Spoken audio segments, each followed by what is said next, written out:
Hai Sobat Tani, sekarang aku udah sama ownernya Hijau Salad Bar nih. Kakaknya boleh perkenalkan diri dulu.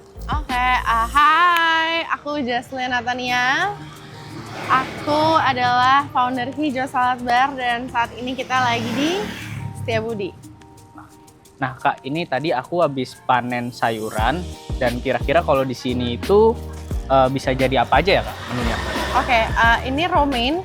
Actually ini our main ingredients. Jadi benar-benar 90% salad kita menggunakan romaine.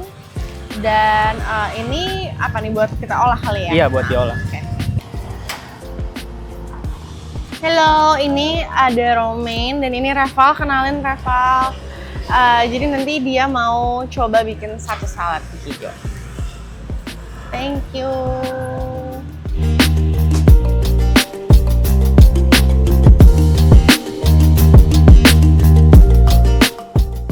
Nah Sobat Tani, sekarang aku udah siap nih buat bikin salad wrapnya. Yuk kita bikin. Step pertamanya nih kita harus buat apa? Untuk yang pertama kita ngambil dari bowl dulu untuk gramasiannya. Nanti bisa ditaruh di timbangan. Oke. Di sini kita punya beberapa menu nih Kak. Kakaknya mau bikin menu apa? Kita di sini paling favoritnya kita ada di salad pasaran Kak. Oh ya, boleh. Sarapan bule sama sapi lada hitam. Salad pasaran, Bu? Pasaran Iya. aja, boleh. Kita mulai dari romennya dulu ya Kak. Oh. Kita romen ada di gramasi 90.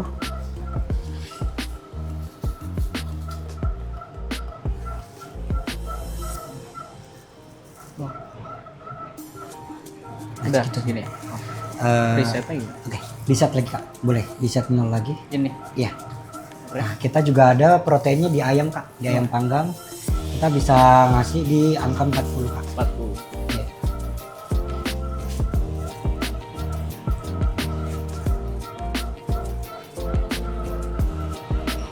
Nih, cukup. Siapa? Ada smoke beef juga.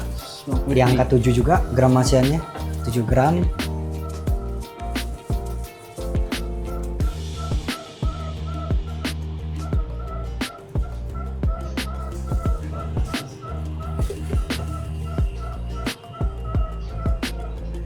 Udah. Ada juga untuk parmesannya Kak. Bisa ditaruh. Parmesannya berapa? Untuk parmesan kita sama di angka 7. 7 gram. Untuk dressingnya kita ada dressing Caesar di bawah.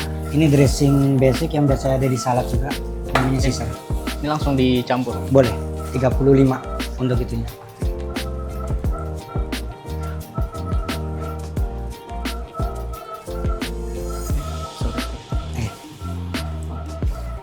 Kita bawah lagi. Setelah itu kita bisa tambahkan di bawah ke sini Kak. Bisa ditambahkan crouton atau roti kering. Bisa langsung 1 cup aja. 1 cup aja. Iya.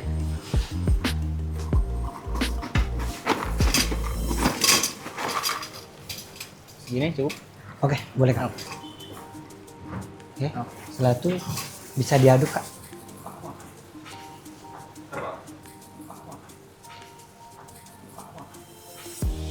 Kita bisa ngambil tortilla. Ini yang ukuran 20 ya Kak.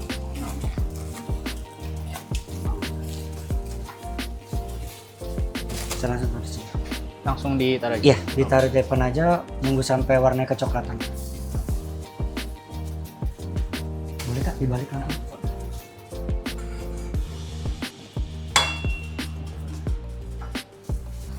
Saya bantu. Oh itu digituin biar apa Mas? Biar bawahnya juga kelihatan coklatnya. Iya. Kalau didiemin dong, biasanya dia langsung melembung. Nggak rata jadi matang? Iya. Langsung aja diangkat.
udah jadi ya Mas? Udah jadi Kak. Oh, oke. Aku cobain di luar ya. Boleh, silakan Kak. Ya, makasih. Sama-sama. Nah, salad wrap-nya udah selesai dimasak nih. Saatnya aku cobain ya.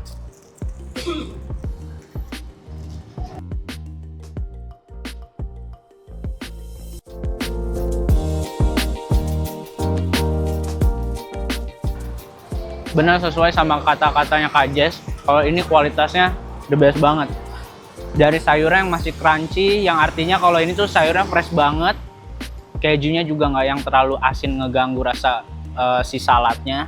Dia juga nggak terlalu tangy. Dan kalau enaknya ini kalau dimakan pas anget-angetnya, karena kejunya waktu ngebalut ini itu enak banget. Kalian jangan lupa cobain hijau juga ya, karena ini emang bener-bener makanan sehat yang enak.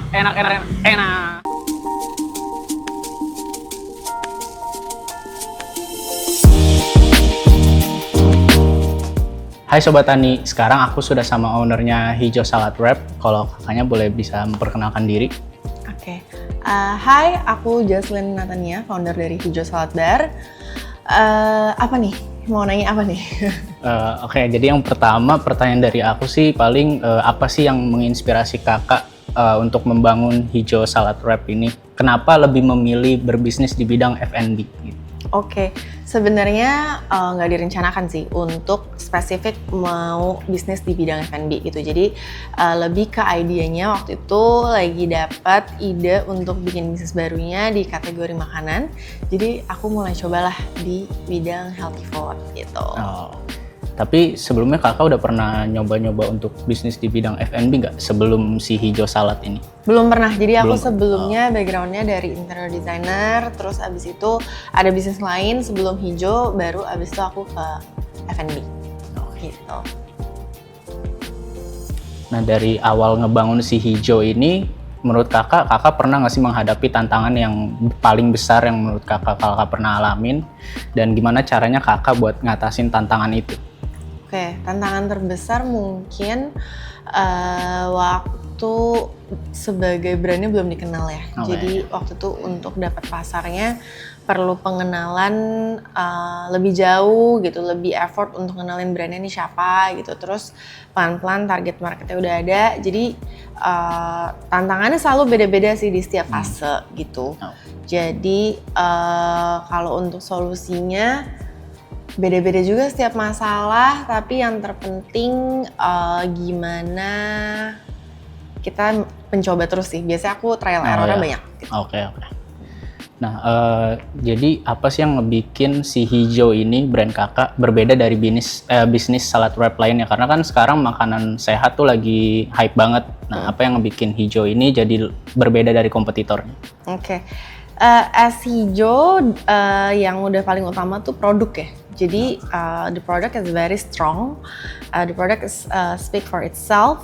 Jadi lumayan mudah untuk marketinginnya gitu. Jadi dari awal aku bikin itu yang membedakan Hijau tuh punya keju di luarnya yang very signature yang tidak bisa didapatkan di tempat lain.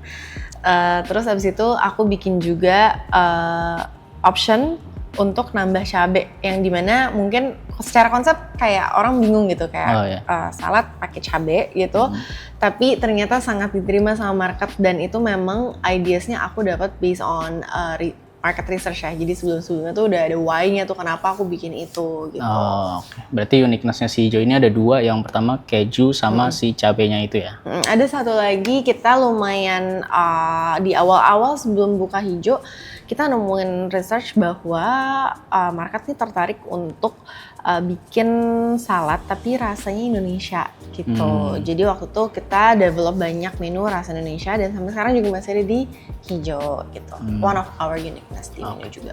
Berarti itu salah satu cara kakak buat menentukan menu-menu yang konsepnya unik juga termasuk dari research-nya tadi ya? Betul. Kalau dari yang kita tahu kan kalau misalkan makanan yang bahan base-nya itu sayuran, itu kan susah banget buat ngejaga kualitas makanannya. Nah ini gimana sih strategi kakak buat tetap ngejaga kualitas dari sayuran atau bahan-bahan yang kakak pakai? Untuk sayurannya aku pastiin dengan metode cuci di 3 kali dan itu juga aku trial error nyari gimana caranya supaya proses pembersihan sayur itu benar-benar mantap Terus abis itu dijauhkan dari cacing gitu-gitu, karena itu udah pasti nature-nya udah ada kan. Ya. Nah kalau dari kakaknya sendiri itu seberapa penting sih bagi Hijau sebagai brand makanan untuk menjaga konsistensi rasa di setiap outlet, karena kan cabangnya juga lumayan banyak ya kan? Iya. Untungnya ya kita tuh Hijau bukan makanan yang kayak kayak misalnya contoh nasi goreng gitu ya. Kalau nasi goreng kan siapa yang bikin di tempat itu yang menentukan rasa di platingannya gitu. Iya. Tapi kalau di Hijau tuh untungnya karena pakai bumbu gitu, banyak liquid, banyak bumbu, jadinya secara dressing lebih mudah untuk menjaga konsistensinya dibandingkan makanan-makanan yang dimasak di panci gitu. Iya. Jadi lebih bisa dikontrol, lebih gampang gitu ya. Nah, kalau dari kakaknya ini, gimana sih kakak menangani tren makanan yang terus berkembang dalam industri F&B? Karena kan kayaknya setiap tahun itu selalu berubah-ubah trennya, ya. Nah, kalau dari kakaknya itu gimana? Sebenarnya kalau ngelihat dari overall market dan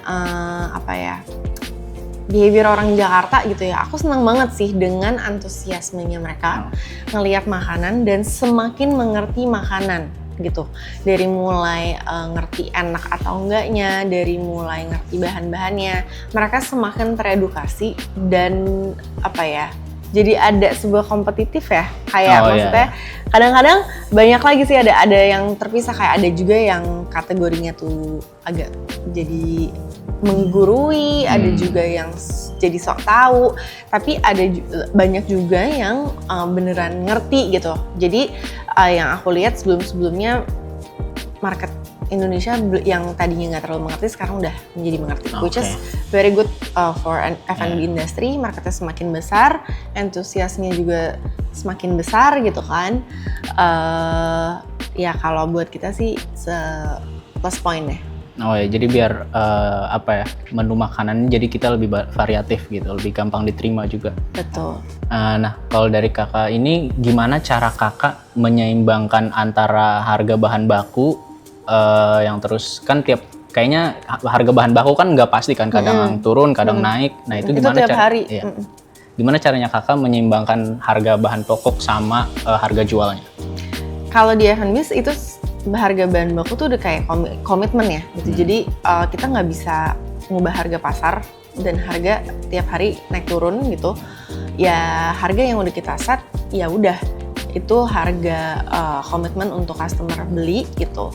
Dan kalau misalnya harga lagi mahal ya udah kita tanggung, kayak waktu zamannya cabe lagi 200-300 ribu ya mau nggak mau ya udah tetap harus dijalanin. Ada ya, ini namanya bisnis, nggak akan selalu untung gitu Pak, pasti rugi. Dan mau bisnisnya sustain apa, mau sebesar apapun perusahaannya, nggak mungkin dia, bukan nggak mungkin ya, maksudnya to be true lah kalau misalkan hijau terus gitu. Oh ya.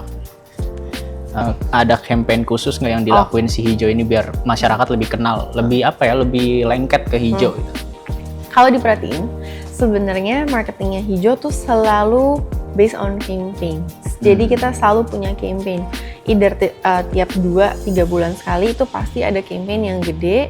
Dan kalau diperhatiin ya, itu campaignnya tuh beneran dalam gitu. Kayak misalkan kita pernah bikin 21 days of habit atau 30 days of habit gitu. Jadi kita mengedukasi untuk sebuah kebiasaan itu bisa dilatih dan itu menjadi sebuah kebiasaan gitu. Sampai itu bisa jadi kebiasaan gitu.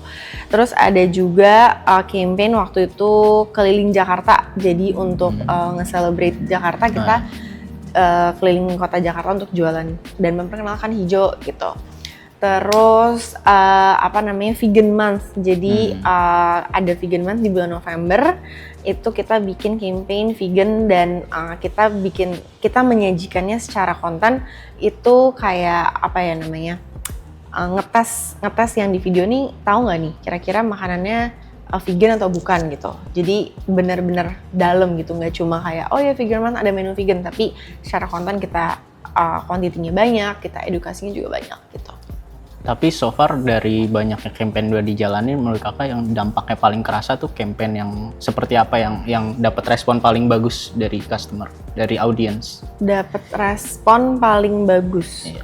Dapat respon waktu tuh keliling Jakarta lumayan Oh. banyak ini sih, banyak komplimen. Terus abis itu apa lagi ya? Yang lari, misalkan ada aktivasi, kita ada beberapa aktivasi olahraga. Jadi kita pernah main pilates sama kemarin acara lari gitu. Jadi apalagi pas banget momennya orang lagi lari semua gitu kan. Jadi Iya. itu benar-benar langsung kayak oh ya Hijau pantaran juga ya gitu. Hijau tuh pernah collab sama pertama The Buffalo tuh ayam goreng. Sebenarnya ayam goreng Amerika sih, jadi Buffalo Wings gitu, Buffalo Wings. Dan itu waktu itu lumayan pecah banget karena produknya Buffalo kan kayak benar-benar ayam goreng yang pedes, benar-benar guilty banget.